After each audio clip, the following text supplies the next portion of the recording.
آراستہ نگہداشت کے سینٹروں میں مریضوں کی دیکھ بھال کے لیے انتظامات ہی نہیں بلکہ عملے کی اخلاقیات بھی ہمارے ہاں سے بہت مختلف ہے۔ اذان علی آج 12 سال کا ہو گیا ہے، وہ دیگر بچوں سے ذرا مختلف ہے، اپنے ہم عمر بچوں کے مقابلے میں کمزور ہے، مگر مزاج میں پھرتیلا پن کوٹ کوٹ کر بھرا ہوا ہے۔ باپ بچپن سے کرکٹ کا شیدائی ہے، مگر بیٹا فٹ بال کو پسند کرتا ہے۔ بدن کی ساخت میں وہ ماں پر گیا ہے، جبکہ ذہانت ماں اور باپ دونوں سے لایا ہے۔ یہ ایک ایسی قدر مشترک ہے جو ان تینوں میں پائی جاتی ہے، اور یوں یہ ایک مثلث بناتے ہیں۔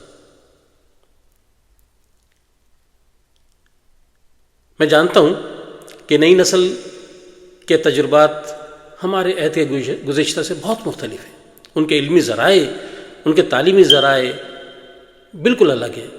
یہ آج اس چھوٹی عمر میں جو کچھ پڑھ رہے ہیں وہ ہمارے زمانے کی فرسودہ مواد سے یکسر مختلف ہے، جدید ہے اور وسیع ہے۔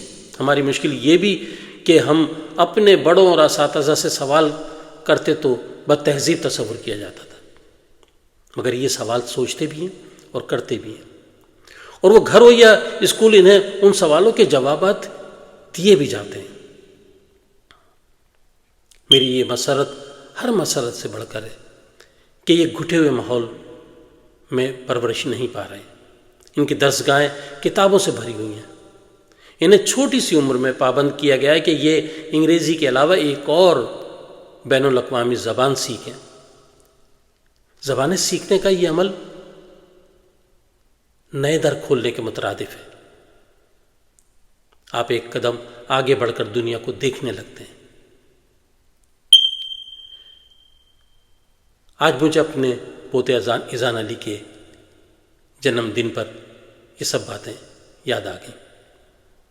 اذان، میرے ننھے اور معصوم دوست، آپ کو 5000 میل دور بیٹھے ہوئے دادا دادی کی طرف سے سالگرہ مبارک ہو۔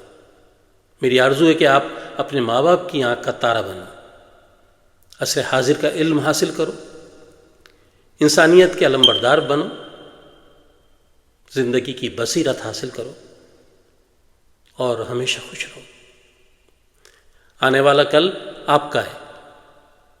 اسوہ، زمل، ارحم، ابا، منسا، افسا اور منہا کا ہے۔